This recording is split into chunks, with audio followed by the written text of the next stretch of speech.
It was one of those mornings when I wanted a coffee more than anything else. Not a fancy morning. Not a productive one. Just the kind that begins a little slowly and asks for something warm to hold in your hands.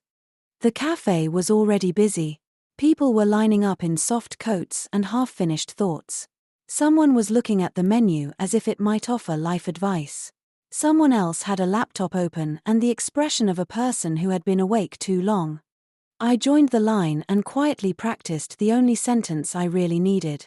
A small coffee, please. Simple. Safe. A sentence I trusted. A sentence I had already said many times in my head. When it was my turn, I stepped forward, smiled, and said it perfectly.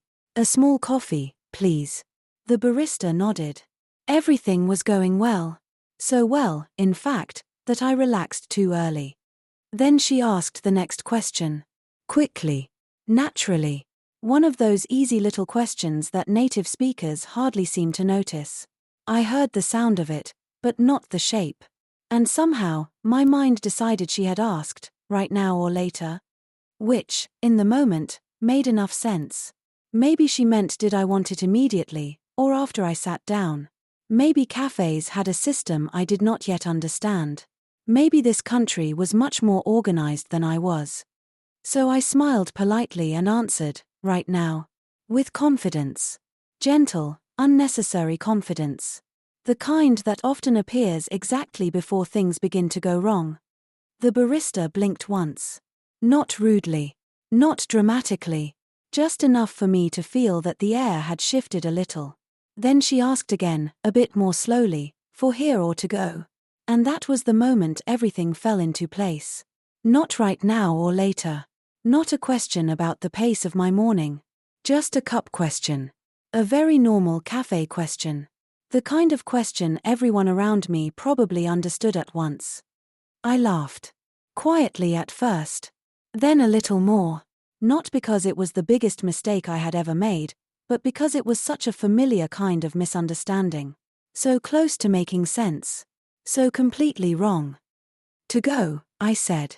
This time correctly. The barista smiled too. A small smile.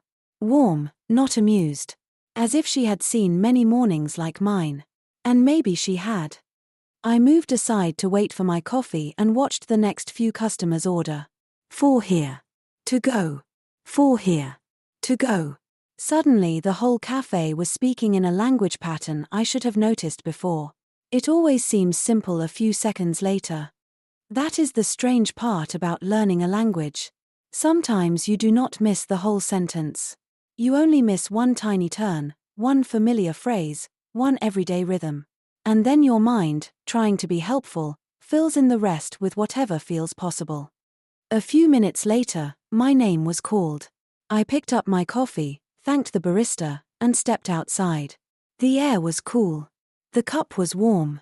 And the whole moment was already becoming lighter in my mind. It is funny, really, how quickly embarrassment can soften once it is over.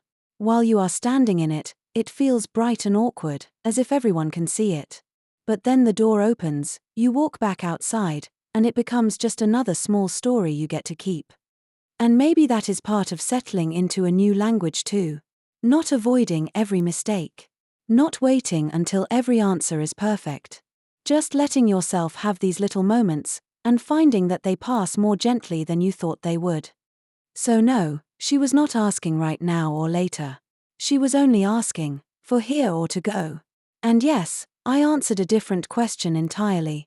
But by the time I took my first sip of coffee, it already felt less like a mistake and more like one of those small, human moments that make a new place feel real.